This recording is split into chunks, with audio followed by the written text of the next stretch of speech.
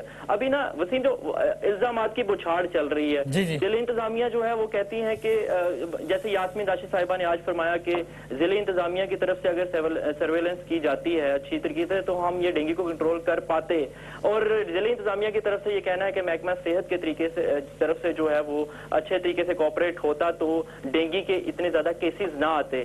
ابھی سچویشن اس طرح کی ہے کہ ابھی اویئرنیس دی جا رہی ہے, مہم شروع کی ہے, یہ ہفتہ چل رہا ہے, آج تیسرا چوتھا دن ہے جو ڈینگی انسداد ڈینگی. اور یہ سب اس وقت ہو رہا ہے جب 3000 لوگ آلریڈی اس کا شکار ہو چکے ہیں اور 23 ہلاکتیں ہو گئی ہیں. Too little too late. تو لوگ جاتے جاتے ناظرین میں پیغام ہے کہ کراچی میں اگر کچرا ہے تو آپ ڈھونڈنے کے ذمہ دار کون ہیں, کیونکہ بلدیاتی حکومت کہتی ہے صوبائی حکومت ذمہ دار ہے, صوبائی کہتی ہے وفاقی ذمہ دار ہے, اور لاہور میں اگر ڈینگی ہے تو آپ ڈھونڈنے کون ذمہ دار ہے, اس لیے کہ ضلعی حکومت کہتی ہے صوبائی ذمہ دار ہے, صوبائی کہتی ہے ضلعی ذمہ دار ہے.